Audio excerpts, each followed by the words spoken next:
ये सब छुटभैया टाइप के लोग अपना ये गुब्बारे छोड़ते रहते, फूटते रहते गुब्बारे। जमीन किसकी है? धरती माता किसकी जमीन है? किसकी जमीन हुई है? तो इस तरह का महाकुंभ ना तो पहले हुआ, कभी ना आगे होगा। हर वो व्यक्ति धन्य है जो इस महाकुंभ में भाग लेगा। ऐसी व्यवस्था कभी हुई नहीं, इतनी सुंदर व्यवस्था।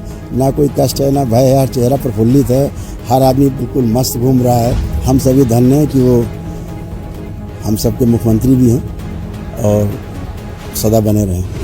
महाकुंभ में संतों का आना शुरू हो चुका है। संतों ने यहाँ पर आकर अब आध्यात्मिक जमावट शुरू कर दी है।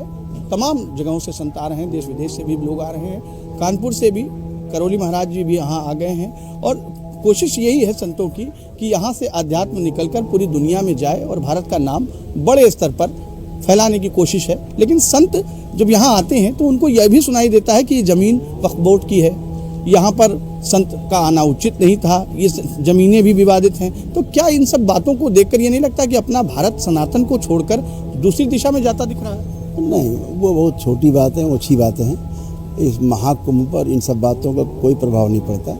ये सब बातों का कोई असर नहीं है। ये सब छुटभैया टाइप के लोग अपना ये गुब्बारे छोड़ते रहते, फूटते रहते गुब्बारे, और लोग उसका आनंद लेते रहते। उस पर हम लोगों को नहीं जाना। हम लोगों का सारा ध्यान अपना केंद्रित करना है। ये जो महाव्यवस्था है इस महाकुंभ में, उसका पूरा आनंद लेना है। पूरा ये विषय सरकार पे छोड़ देना है कि कोई चिल्ला रहा है कि मेरी ज़मीन है कि तेरी ज़मीन। ज़मीन किसकी है? धरती माता किसकी ज़मीन है? किसकी ज़मीन हुई है? तो ऐसा कुछ भी नहीं। जो चिल्ला रहे हैं वो उनके लिए सरकार व्यवस्था करके रखे हुए है। संतों का यही भी कहना है बार बार कि जब सनातन बोर्ड की मांग उठती है तो क्या जिस तरह वक्फ बोर्ड को एक स्वरूप दिया गया है, क्या सनातन बोर्ड नहीं हो सकता देश में? अगर सनातन बोर्ड होगा तो क्या इस तरीके की मांग करने वाले लोग चुप बैठ जाएंगे? नहीं, मांग तो हर व्यक्ति कर सकता है। भारत में प्रत्येक नागरिक का अधिकार है कि वो अपने हित के लिए, अपने समाज के हित के लिए, अपने धर्म के हित के लिए मांग कर सकता है। ये विषय सब सरकारी विषय हैं। हम लोगों का तो केवल मांग ही हो सकती है, सभी लोगों की डिमांड हो सकती है। लेकिन सरकार इसको किस तरह से करेगी, किस तरह से करना चाहिए, ये उनका विषय है। इस पर हम लोग ज़्यादा टिप्पणी करना उचित नहीं होगा। ये सरकार पे छोड़ देना चाहिए। और ऐसा नहीं कि सरकार इस विषय में सोचती नहीं होगी। अगर हम लोग सोच रहे हैं तो हम ही लोग तो सरकार हैं। सरकार में बैठे हम ही लोग तो हैं। मानव ही तो बैठा हुआ है।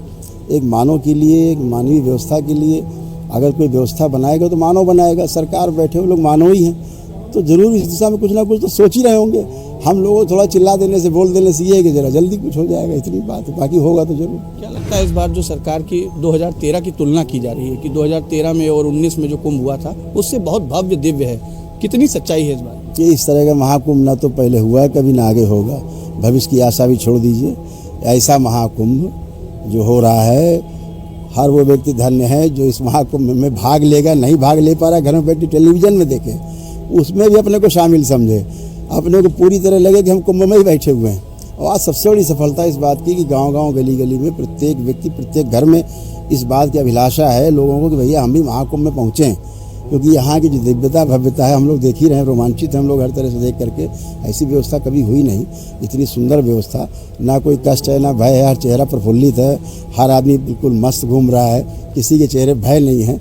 तो इससे अच्छा और सफलता क्या हो सकती है? अपना खाली घड़ा लेकर के हम आएँ, यहाँ से सुख समृद्धि विचारों की भर के ले जाएं, अपने में फैलाएं, परिवार में, समाज में फैलाएं, और इसको आगे अगले कुंभ तक फैलाते ही रहें। योगी जी के लिए कुछ कहेंगे जो पहली बार संतों के दरवाजे पहुंचे और सभी से हालचाल पूछा, सभी की कुशल क्षेम जानी? ये एक मुख्यमंत्री के लिए भी उचित था कि वो जिन संतों का वो आगमन यहाँ देख रहे हैं उनका आदर भी जरूरी था। तो कैसा लगा?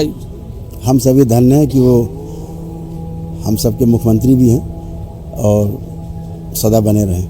हरिहर।